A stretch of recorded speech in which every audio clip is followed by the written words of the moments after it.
അസ്സലാമു അലൈക്കും വറഹ്മത്തുള്ളാഹി തആല വബറകാതുഹു. ഇന്ന് നമ്മൾ ചർച്ച ചെയ്യാൻ പോകുന്നത് 5ാം ക്ലാസ്സിൻ്റെ തജ്വീദ് എന്ന വിഷയത്തിൽ നാളത്തെ പരീക്ഷയ്ക്ക് വരാൻ സാധ്യതയുള്ള ചോദ്യങ്ങളാണ്. അപ്പം ആ ഭാഗത്ത് നിന്ന് നമുക്കൊന്ന് നോക്കാം. ഉത്തരം എഴുതാം. ഇപ്പം ചോദ്യം 1, ഹംസത്തുൽ വസ്ൽ എന്നാൽ എന്താണ്? ഉത്തരം: ചേർത്തി ഓതുമ്പോൾ ഉച്ചാരണത്തിൽ വരാത്തതും തുടക്കത്തിൽ വരുന്നതുമായ ഹംസക്ക് ഹംസത്തുൽ വസ്ൽ എന്ന് പറയുന്നു. അപ്പോൾ നമ്മൾ ചേർത്തി ഓതുമ്പോൾ ഉച്ചാരണത്തിൽ വരാത്തതും തുടക്കത്തിൽ ഓതുമ്പോൾ ഉച്ചാരണത്തിൽ വരുന്നതുമായിട്ടുള്ള ഹംസക്കാണ് ഹംസത്തുൽ വസ്ൽ എന്ന് പറയുന്നത്.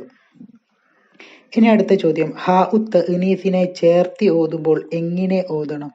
താ ആയിട്ട്. അപ്പോൾ താ ആയിട്ടാണ് ഹാ ഉത്ത് ഇനീസിനെ ചേർത്തി ഓതുമ്പോൾ ഓതേണ്ടത്. മൂന്നാമത്തേത്, സിഫത്തുകൾ എന്ന് പറയുന്നു ഏതിന്? ഉത്തരം: അറബി അക്ഷരങ്ങൾ അവയുടെ മഖ്റജുകളിൽ നിന്ന് പുറപ്പെടുമ്പോൾ ഉണ്ടാകുന്ന ശബ്ദ വ്യത്യാസങ്ങൾക്കാണ് സിഫത്തുകൾ എന്ന് പറയുന്നത്. നാലാമത്തെ ചോദ്യം, പതിവാക്കൽ സുന്നത്തായ 2 ആയത്തുകൾ എഴുതുക.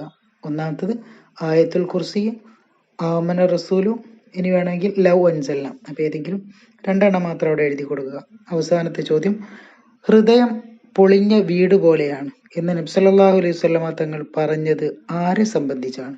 ഉത്തരം: അല്പമെങ്കിലും ഖുർആൻ മനഃപ്പാഠമില്ലാത്തവനെ സംബന്ധിച്ചു. പൊതുവാസ്യത്തോടെ നിർത്തുന്നു.